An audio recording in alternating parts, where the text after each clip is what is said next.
Good morning.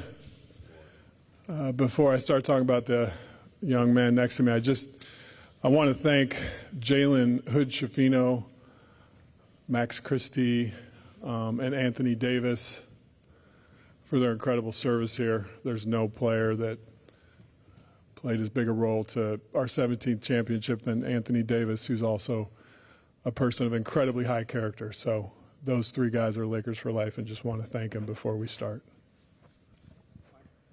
No. So,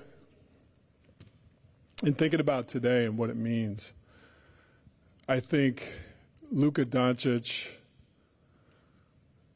joining forces with the Los Angeles Lakers is a seismic event in NBA history. And the reason I say that is because we have a 25-year-old global superstar that's going to get on the stage of the most popular and influential basketball brand on the globe.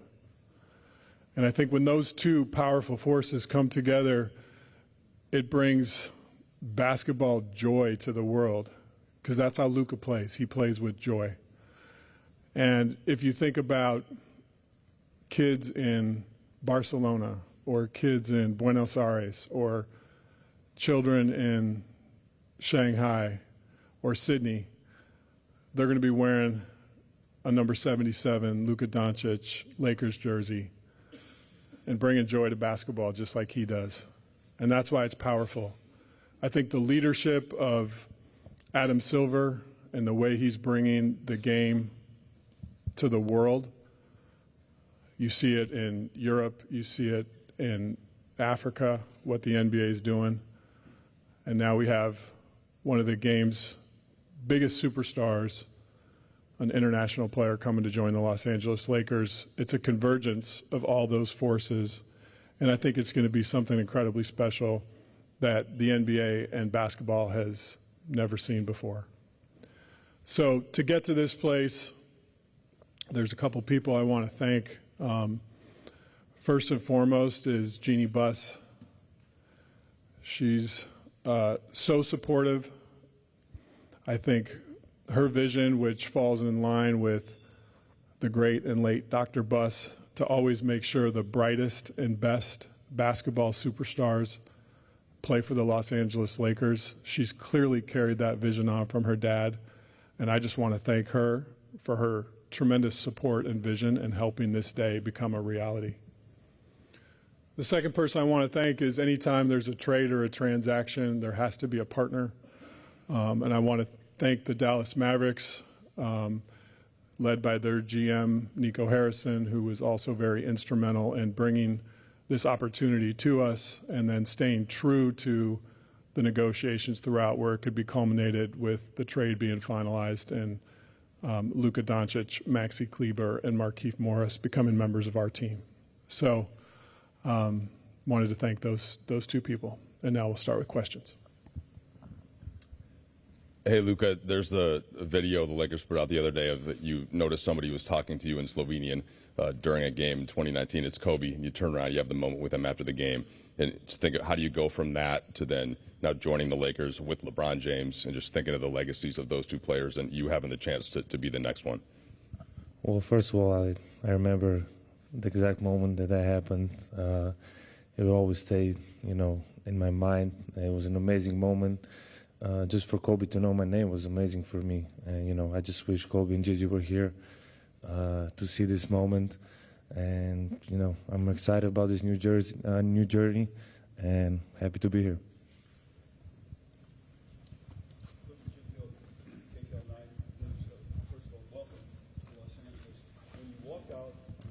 All of us here standing here waiting for you to come. What's your reaction to seeing all of us here to welcome you to Los Angeles?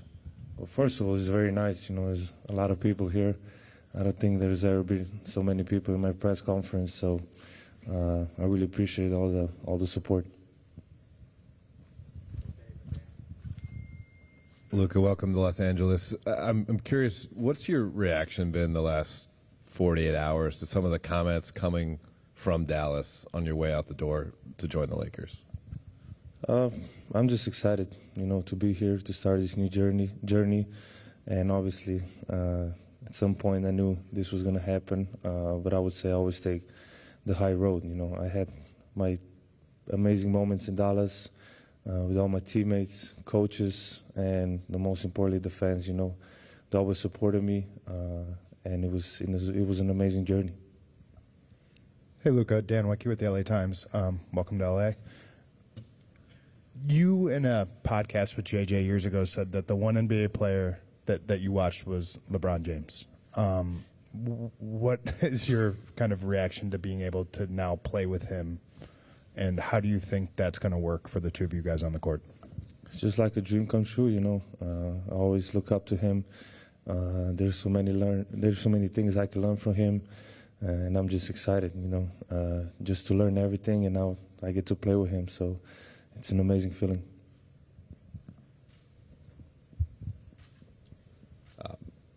Zdravo, Luka. Jovan Buha with The Athletic. Just kind of following up on that, how do you see you and LeBron specifically, just the two-man game between you? You both can screen for each other, hit guys out of the short roll, create playmaking opportunities. Just how you guys both see the game. Very few can see it that way. Like, how do you see that fit from a passing, playmaking, and just two-man game perspective? Yeah, I think we both make our teammates better. I think our IQ is very high, so I think that's going to help everybody. But obviously, I really haven't think about basketball much these days. But I'm just excited to work with him. I work every day here, so every day that goes by is going to be better. Luka, Kobe Price, SoCal News Group. Welcome to LA. Got one for both you guys. First for you, Luka. I think you even wrote in a social media post that you thought that Dallas is going to be a place that you're looking forward to win championships, staying for your career. Emotionally, what have the past 48 to 60 hours been for you in coming to LA? Well, it was hard first. That first day was really hard. I felt like this last 48 hours was 1 month. Like 2 days ago was 1 month ago. So emotionally it was really hard. But every day that like today was much better. I'm just very happy to be here for this opportunity. It's the Lakers. It's one of the best clubs in history, so I'm excited to be here. And for Rob, Nico was speaking with reporters, I believe on Sunday after the trade. He praised you specifically for, keeping the negotiations between you two up until, I imagine, the final moments. At what point did you, introduce this trade idea to Jeannie, and what was her initial reaction when you told her about it? Yeah, so this all started with the coffee in Dallas where Nico approached us with the concept, and